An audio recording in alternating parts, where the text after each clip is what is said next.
inmediatamente tenemos que decirle qué le pasa, mentalmente hacer un diagnóstico diferencial y luego corroborar nuestra hipótesis, como lo comentamos en algún momento, con exámenes de laboratorio. Y nos preguntaremos, ¿y frente a esto qué hacemos, no? Entonces recurriremos a nuestro examen clínico, a exámenes de laboratorio, tanto de sangre como de orina, a estudios de imágenes o incluso a estudios histopatológicos.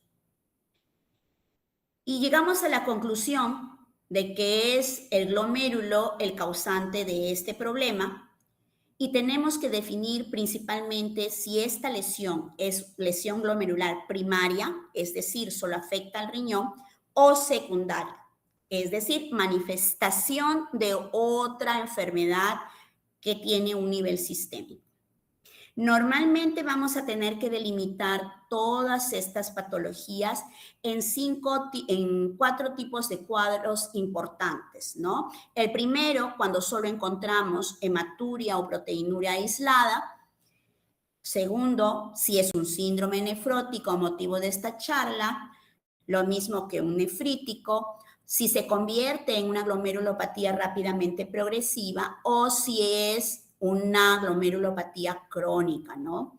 Y generalmente el diagnóstico diferencial enfocado en base a estas indagaciones nos va a permitir acortar el tiempo de evaluación.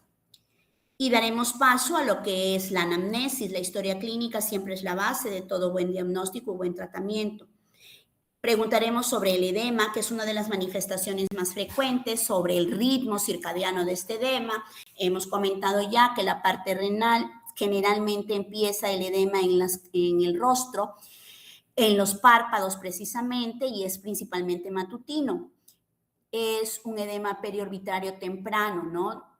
A diferencia de un edema dependiente que es relacionado principalmente con otras patologías sistémicas, donde el edema va progresando en el transcurso de las horas y se predomina principalmente en miembros inferiores.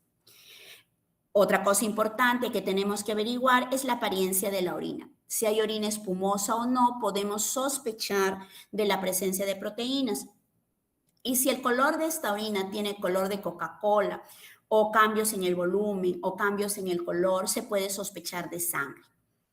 Básico es los antecedentes de este paciente, dependiendo si hay algún tipo de infección asociada, como una faringitis estreptocócica, las hepatitis en todos sus espectros y el mismo HIV. O enfermedades sistémicas como la diabetes mellitus, el lupus, la vasculitis o la hipertensión. Si hay antecedentes familiares, como un síndrome de Alport o una glomerulopatía por IgA o Berger, etcétera, ¿no? Y evidentemente damos pase al examen físico, donde es el cuerpo quien nos va a hablar en relación a los hallazgos que complementen nuestra hipótesis diagnóstica.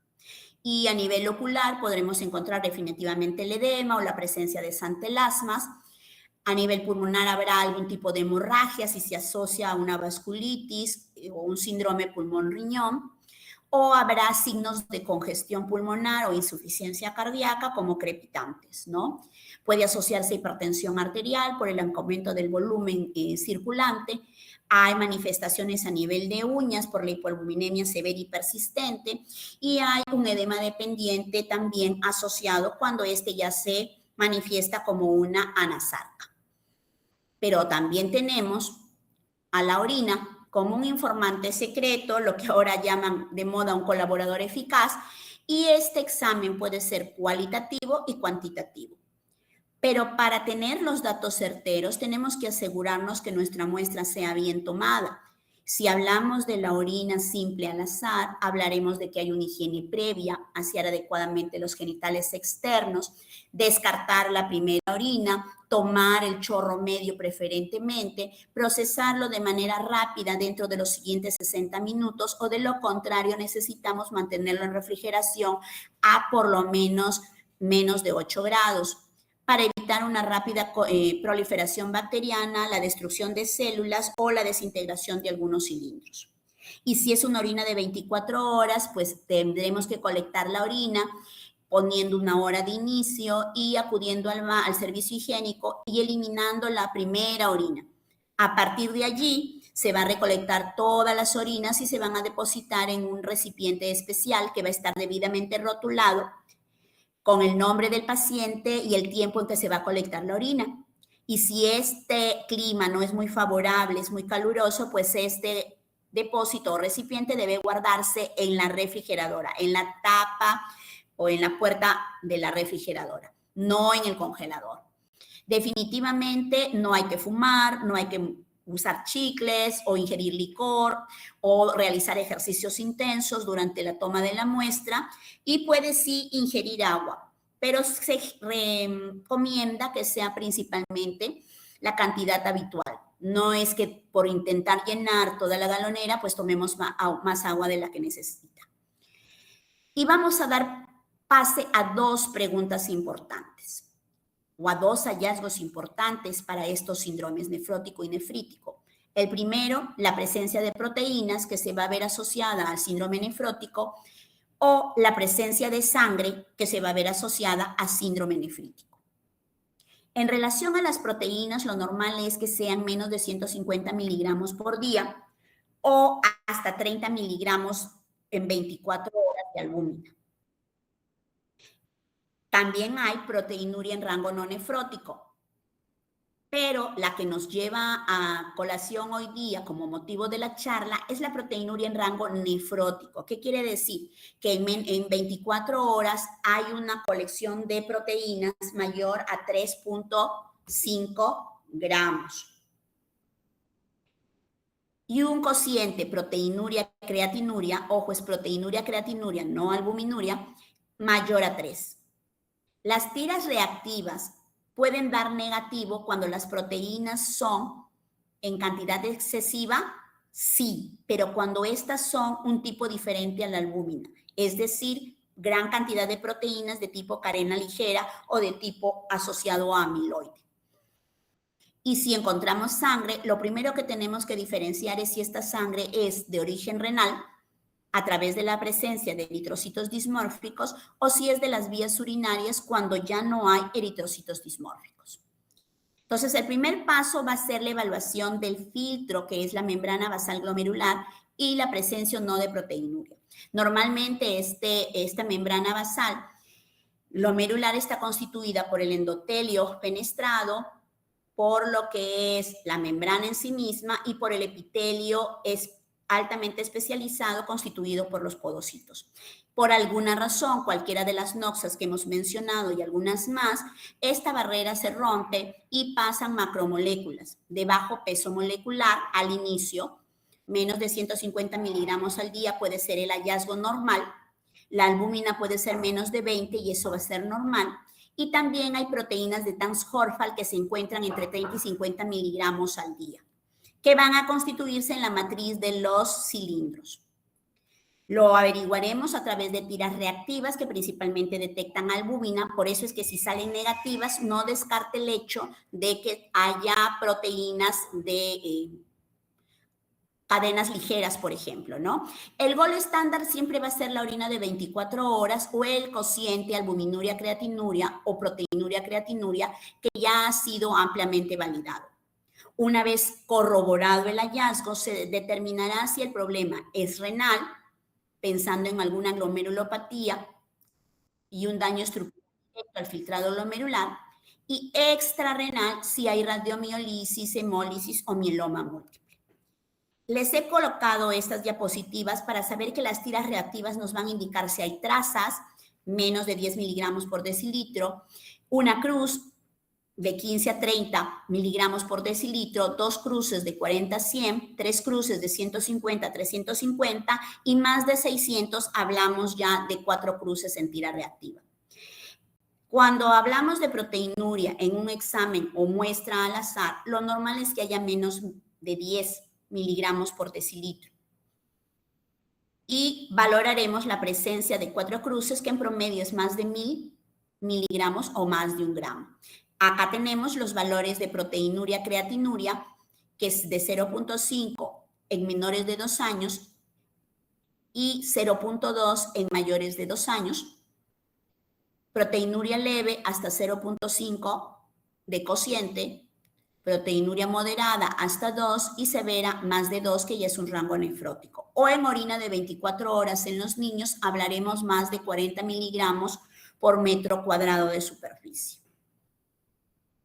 Y ahí vemos nuevamente cuando se expresa en metros cuadrados, más de 40 miligramos por metro cuadrado será un rango nefrótico, y más de 3 gramos al día, dependiendo de la literatura, será un rango nefrótico en adultos. Existen causas no renales, ejercicio intenso, fiebre, erupciones cutáneas, quemaduras, transfusiones, etcétera, que pueden condicionar proteinuria transitoria.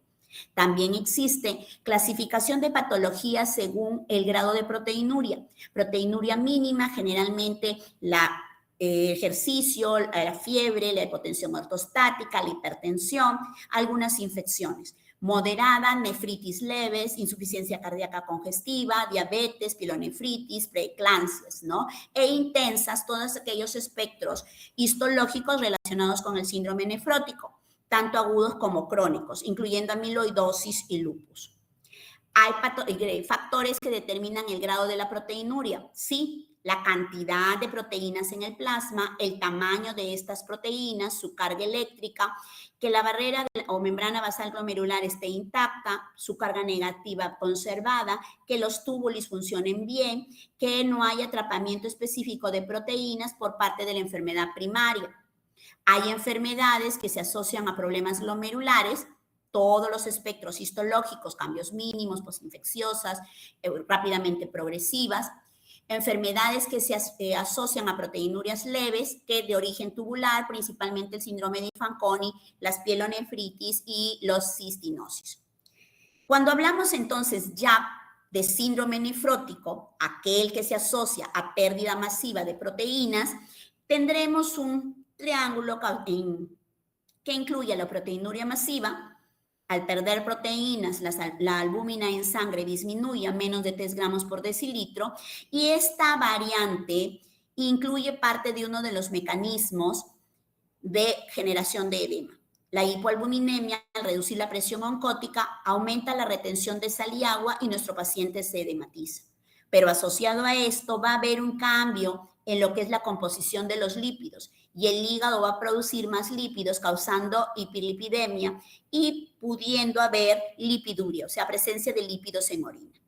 Entonces, hay una cascada nefrótica, pérdida masiva de proteínas a través del glomérulo, genera hipoalbuminemia, genera pérdida de las proteínas de la coagulación, causando un estado hipercoagulante y mayor agregación plaquetaria, aumentando el riesgo de trombosis tanto arterial como venosa a nivel renal. Hay una respuesta hepática generando hiperlipemia, y hay una pérdida de inmunoglobulinas que condiciona una mayor predisposición a las infecciones. Causas muchas, pero en los pediátricos generalmente se asocia a formas histológicas. Enfermedad de cambios mínimos, glomerulonefritis membranosa, nefropatía diabética, son patologías no proliferativas. Focal segmentaria, la membrana proliferativa y amiloidosis son otras patologías también asociadas a síndrome nefrótico con menor frecuencia en los niños.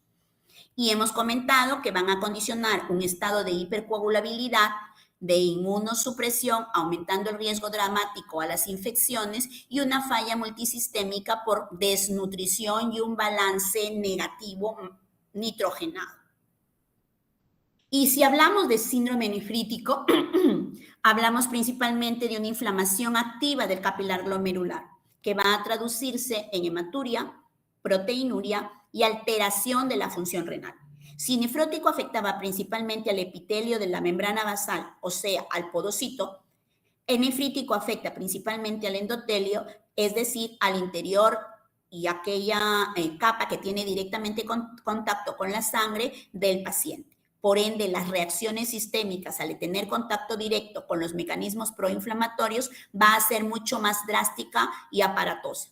Se asocia a hipertensión arterial, que es un sello característico de mal pronóstico, y puede haber o traducirse en orinas oscuras tipo Coca-Cola o sanguinolentas, un edema agudo de pulmón y una crisis hipertensiva.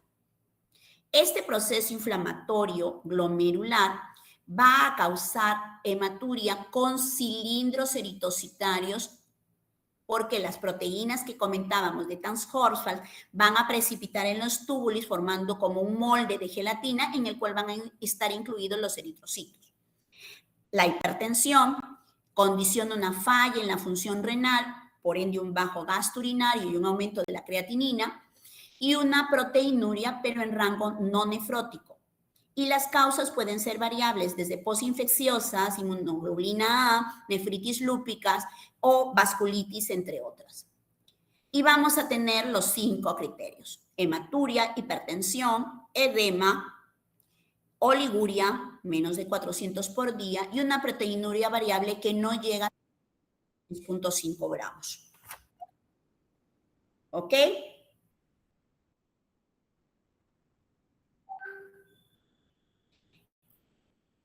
Tenemos entonces un paso crucial,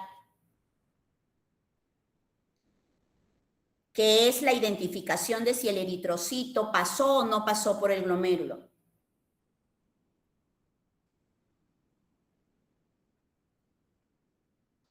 Y para esto nosotros vamos a establecer si el origen es glomerular, van a los eritrocitos al pasar por las fenestras del capilar glomerular deformarse, dando paso a eritrocitos dimórficos, acantocitos y cilindros anormales, junto con proteinuria. Sin embargo, si estos eritrocitos no pasaron por el capilar glomerular, no se van a deformar, entonces no va a haber acantocitos. Si este porcentaje supera el 20% en 3 muestras en adultos o el 40% en pediátricos en 3 muestras también, vamos a hablar entonces de que el origen de estos eritrocitos sí es glomerular. Entonces tenemos una hematuria glomerular. La orina puede verse de estas características o encontrar hematuria simplemente al microscopio. Y vamos a ver eritrocitos de muchas formas, ¿no? Más del 40% de dismórficos con acantocitos es hallazgo indiscutible de un síndrome nefrítico y se asocia a la presencia de cilindros hemáticos. Pero además, como hemos dicho, un minuto, adelante. Además, como hemos dicho, que la presión intratubular se incrementa, tenemos que el agua, que en este caso viene a ser el plasma, tiende a salir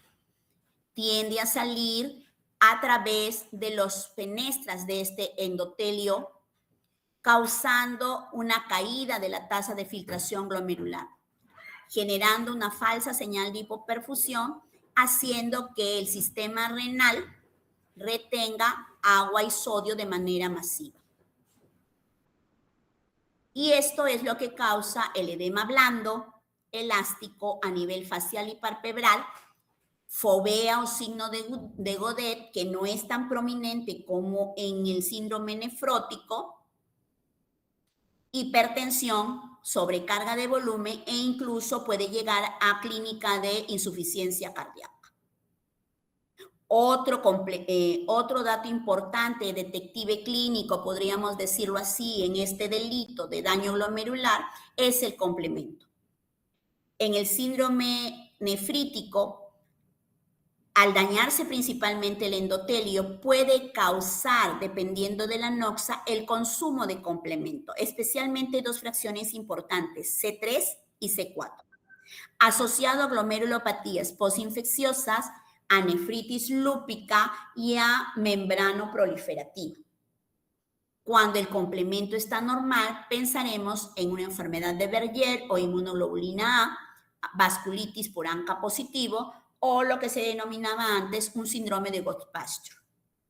El factor tiempo es importante en las nefritis más comunes. La postinfecciosa siempre sí o sí se va a ver acompañada de un periodo de latencia, porque el daño lo causan los anticuerpos, el complejo antígeno-anticuerpo que se deposita en la membrana basal glomerular. Y para que esto ocurra, se requiere un tiempo entre 1 a 4 semanas de presentada la infección que ha desencadenado el síndrome nefrítico. En cambio, En la enfermedad de Berger o nefropatía por IgA, este se puede presentar incluso en menos de 48 horas de presentada la infección. Y vamos a tener a un paciente con hematuria, una proteinuria normal, o sea, sin proteinuria, o una proteinuria en rango no nefrótico. Descartando que no haya problemas transitorios u ortostáticos, el paciente habitualmente se va a encontrar con un pronóstico bueno. Pero si esto se asocia a una alteración importante de la función renal, ya es un indicativo de un pronóstico reservado y una necesidad de biopsia renal. Este síndrome nefrítico puede derivar en una alteración de la función renal abrupta y se denominará rápidamente progresiva, que requiere una inmunosupresión inmediata y agresiva, o una evaluación crónica, una glomerulonefritis crónica con una progresión lenta a la enfermedad renal crónica avanzada, que generalmente requiere inmunosupresión y un tratamiento conservador. Debemos hablar y establecer que no haya otros factores asociados, sea fármacos o que sean manifestación de un problema oncológico.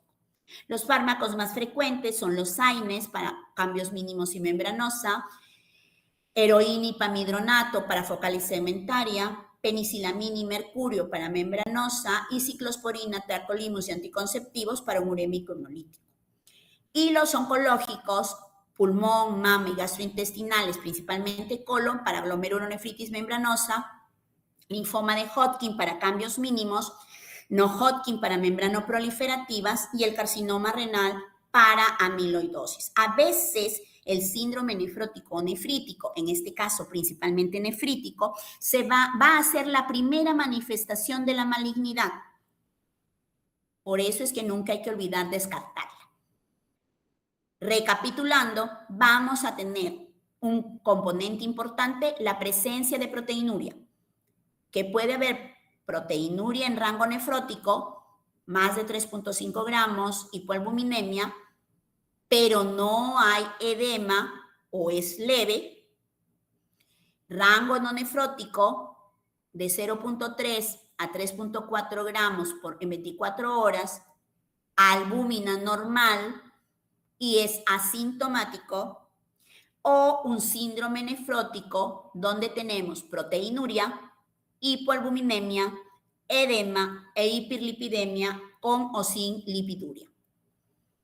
Y si queremos enfrentarlos uno al otro, pues hablaremos de que fisiopatológicamente en el nefrótico habrá un daño podocitario y en el nefrítico un daño del capilar.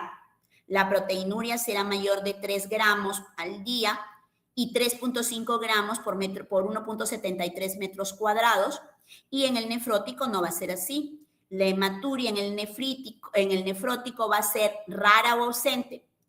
En el nefrítico siempre debe haber hematuria, incluso cilindros hemáticos. La hipertensión en el nefrótico es poco común, en el nefrítico es marcada y muy frecuente. La albúmina es baja en el síndrome nefrótico, en el nefrítico está normal la albúmina sérica o levemente baja, y el edema en el nefrótico suele ser severo, incluso llegando a la anasarca, y en el nefrítico suele ser leve. ¿Por qué? Porque el nefrótico nos hablará de una permeabilidad alterada importante, una fuga masiva de proteínas, lípidos elevados en sangre que generan edema y hipoalbuminemia y que condicionan trombosis e infecciones. En cambio, el nefrítico, la inflamación del endotelio puede causar proteinuria no nefrótica con hematuria y cilindros hemáticos, hipertensión, alteración de la función renal y falla multisistémica. Y vamos a tener patologías asociadas al bando nefrótico y otras al nefrítico. Cambios mínimos, focal segmentaria, membranosa, membranoproliferativa, diabética, entre otras, serán más frecuentemente asociadas a nefrótico. Y las posinfecciosas, IgA, lupus, enfermedades y vasculitis, de Gauss-Pasteuer y vasculitis, a nefrítico. Y entonces tendremos que ver que la orina es la ventana del glomérulo y vamos a observar el color, la presencia de cilindros hemáticos o acantocitos, nos va a hablar de que hay un daño glomerular. El edema va a ser un edema duro, elástico en el síndrome nefrítico y un edema blando, frío y con fovea severa en el nefrótico. El tiempo es nefronas. ¿Por qué? Porque si la creatinina se incrementa rápidamente, esta glomerulonefritis rápidamente progresiva puede convertirse en una emergencia nefrológica. ¿Y por qué se dan todas estas cosas? Porque el glomérulo, que es un ovillo de capilares, que tiene una estructura relacionada con sus arterias aferentes y eferentes, va a convertirse en pequeñas membranas que van a tener en su interior el endotelio fenestrado, la membrana basal propiamente dicha con sus 3 capas y los pies especializados del podocito.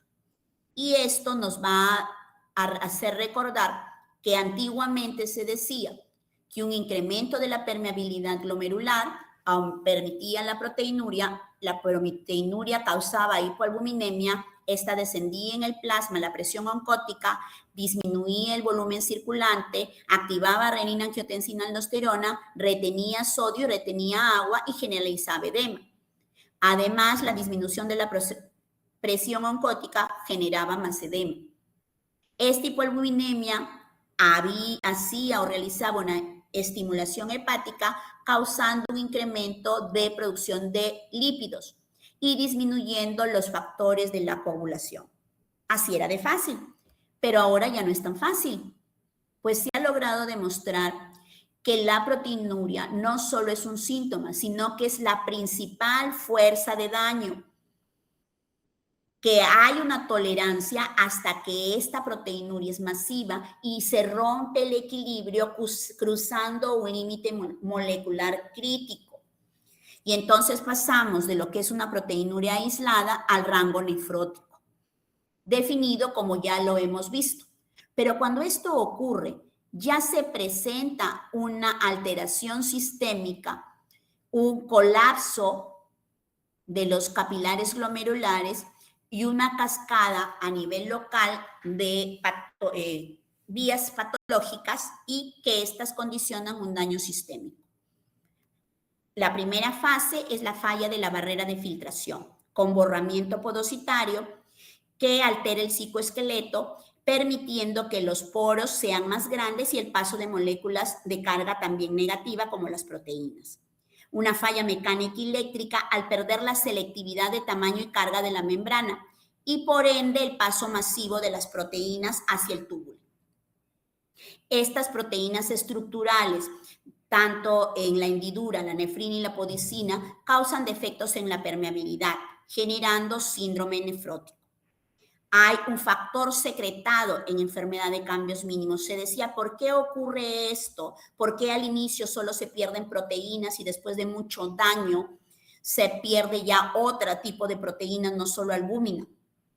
Y es que existe ese factor de permeabilidad capilar, ahora identificado, que es la angiopoietina tipo 4, que es una forma hipocialilada de glicoproteína.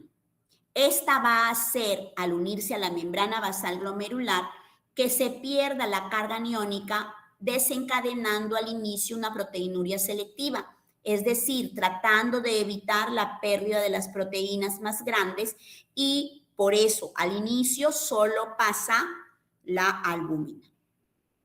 Además, el hígado tiende a compensar. Este hígado detecta la caída de la presión oncótica y empieza a sintetizar proteínas, pero son una síntesis de proteínas, no una síntesis selectiva solo de albúmina, sino de todas las proteínas que puede. Junto con la albúmina produce también lipoproteínas. Y al disminuir de manera simultánea la lipoproteína lipasa y los receptores de LDL, se da una hiperlipemia severa y la pérdida de lípidos como cuerpos ovales en orina o cruces de Malta.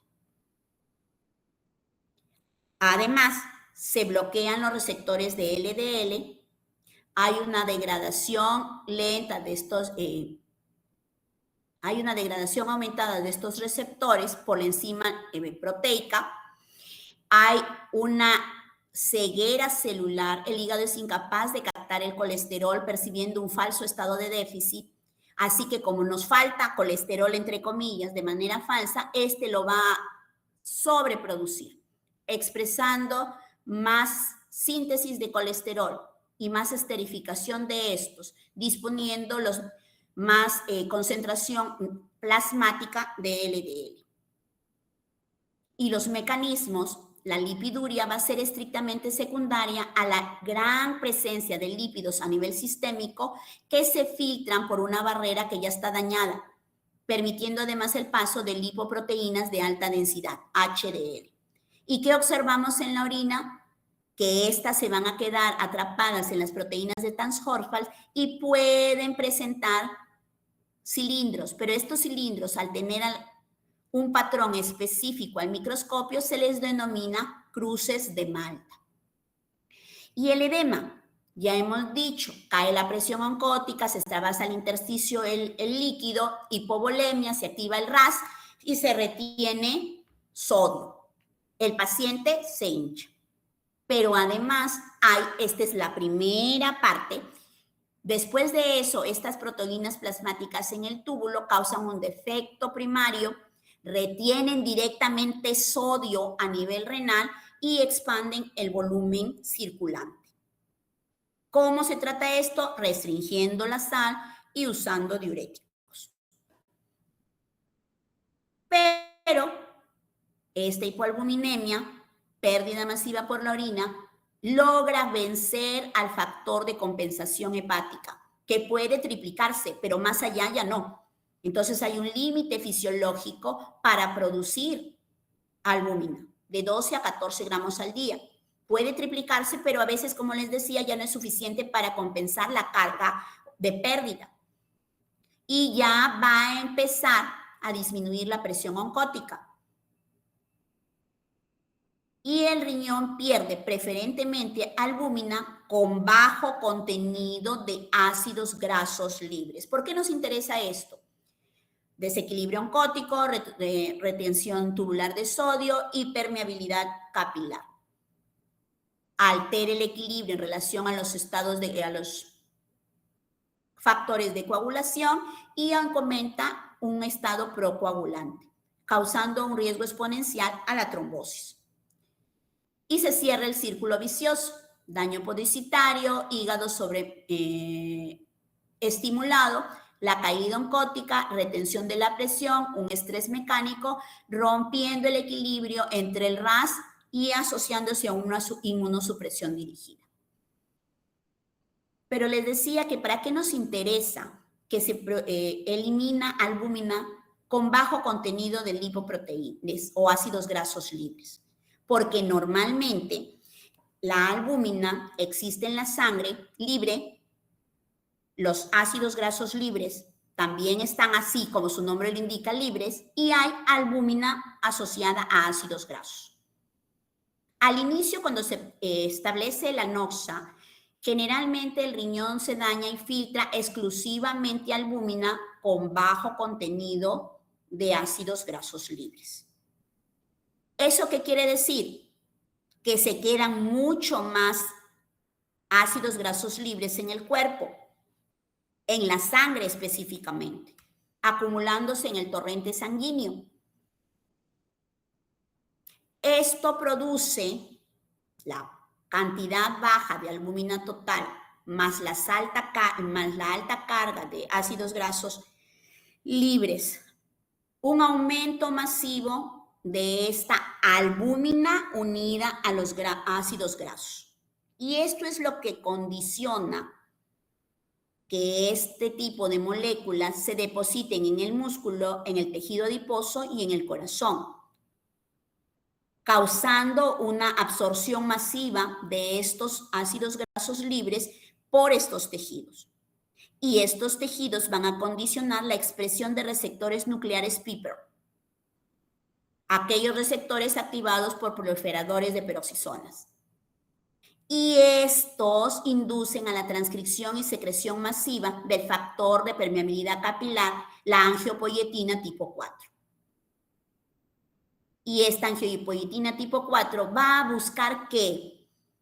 va a ir al riñón dañado, se va a unir a la integrina alfa V, beta 5 del endotelio glomerular para tratar de reducir la proteína, como quien quiere ponerle un tapón al orificio que se ha abierto en el endotelio. Es un intento desesperado del cuerpo por tapar la fuga.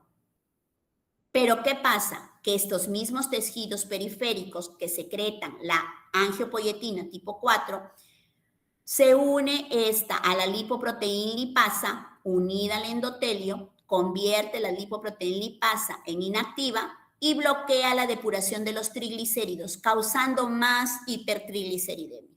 Entonces tiene un efecto positivo a nivel renal, pero un efecto negativo a nivel sistémico. Y entonces se cierra el bucle de daño entre proteinuria e hipertrigliceridemia. Entonces la proteinuria no solo agota las reservas del cuerpo, la proporción de albúmina asociada a ácidos grasos libres es el mensajero crítico para la lesión renal y la respuesta sistémica, y la hipertrigliceridemia es consecuencia de esto. En el caso del síndrome nefrítico, vamos a tener nosotros un depósito de los complejos inmunes a nivel del tejido, activando el complemento, activando a los macrófagos y a los neutrófilos y causando un ataque lisosomal a nivel del glomérulo. Así como las sustancias liberadas por la inflamación van a activar los vasos sanguíneos, disminuyendo la perfusión capilar, disminuyendo la filtración glomerular, aumentando la creatinina y los productos nitrogenados en suero, disminuyendo la orina y causando edema. Todos estos, activación de complemento, va además a activar la cascada de la coagulación, depositando fibrina y causando mayor disminución de la perfusión capilar. La lesión del glomérulo va a aumentar la permeabilidad en la membrana, perpetuando la proteinuria y hematuria y disminuyendo la filtración glomerular. Entonces va a haber un atrapamiento inmunitario que va a reclutar las células causando lesión. Principalmente esto hace que los sistemas de complemento se activen y C3, C5 también participen, y el consumo del complemento, infiltrando neutrófilos y macrófagos a nivel del mesangio y causando proliferación mesangial. Pero todo esto obstruye y ocluye los vasos sanguíneos. Y vamos a tener manifestaciones histológicas como las que observamos aquí, donde se depositan todo esto negrito que ustedes ven en los capilares glomerulares, son depósitos de inmunocomplejos. La albúmina que pasa ya no puede ser reabsorbida por las células tubulares, ni por la megalina, ni por el sistema de cubilina, causando un deterioro en el lisosoma dentro de la célula, lisa y muere la célula, genera más inflamación, fibrosis y apoptosis celular. Al nivel del microscopio electrónico se van a absorber la ruptura del endotelio, la ampliación de los espacios diafragmáticos de los pies del podocito y el depósito de la albúmina a nivel tubular, que no puede ser reabsorbida por los sistemas de tubulina y de medulina. Y va a haber alteraciones genéticas relacionadas con esto, con genes que codifican megalina, cubilina, canales de cloro, lo que es los canales de bifosfonatos y fosfatos, o enfermedades asociadas a cistinosis con alteraciones genéticas. Van a presentarse entonces las podocitopatías primarias, enfermedad de cambios mínimos, focal y segmentaria y membranosa, que no consumen complemento, que no son proliferativas, que tienen más que ver con el daño en el podocito, y si tienen más que ver con daño en el podocito, van a tener que ver con síndrome nefrótico. Focal y segmentaria, si hay un síndrome nefrótico completo, se hablará de una focal y segmentaria primaria que requiere tratamiento inmunosupresor. Si el síndrome nefrótico es incompleto, no hay proteinuria marcada, se hablará de un bloqueo solo del sistema RAS. No está indicado en los procesos secundarios la inmunosupresión. Y a nivel de la nefropatía membranosa, se ha estudiado que la expresión de los anticuerpos contra el receptor anti-PRA transforman el manejo clínico. Este es un anticuerpo que se expresa en los pies del podocito y cuando este se daña, podemos nosotros dosarlo en sangre de manera que a mayor nivel de anti-PRA, o sea, de anticuerpos contra este receptor, mayor va a ser el daño glomerular, mayor riesgo y el síndrome nefrótico va a tener peor pronóstico. ¿Para qué nos sirve todo esto? Porque si mirásemos las cosas como las hemos visto hasta el inicio, tendríamos una maraña de hallazgos que nos haría muy difícil saber cuál es el diagnóstico. Es mejor tratar de clasificarlos en nefrótico y nefrítico, en primarios y secundarios, en patrones histológicos y de esa manera categorizar de forma clínica e histopatológica los daños renales y poder orientarnos hacia un mejor tratamiento.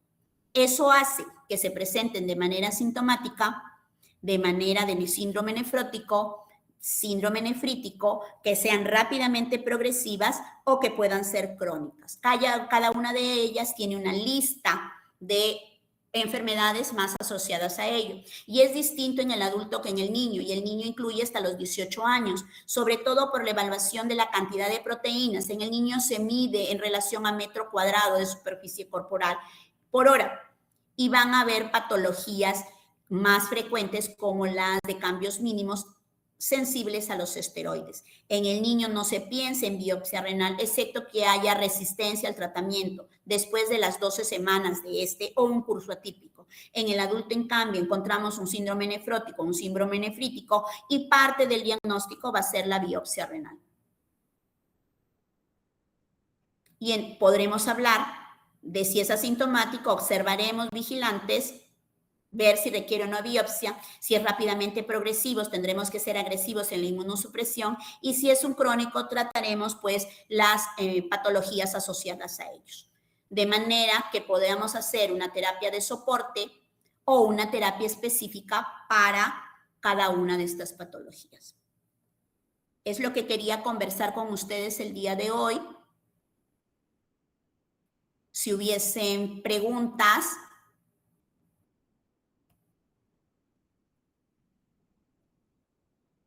estoy a contestarlas. Doctora, buenas tardes, ¿se me escucha? Sí. Ya, doctora, mire, hace un tiempo, bueno, ahí en el hospital hubo un caso. Un paciente de 35 años no presentaba proteinuria en sus exámenes, proteínas normales, no tenía edema, no era hipertenso ni nada, pero me decía una curiosidad, que decía que en la orina él cuando veía ya en el inodoro decía que veía como una capita, ¿cómo era? Verde violácea, así como si fuese una capita de grasa. Y usted mencionó algo de lipiduria, ¿estaría algo relacionado?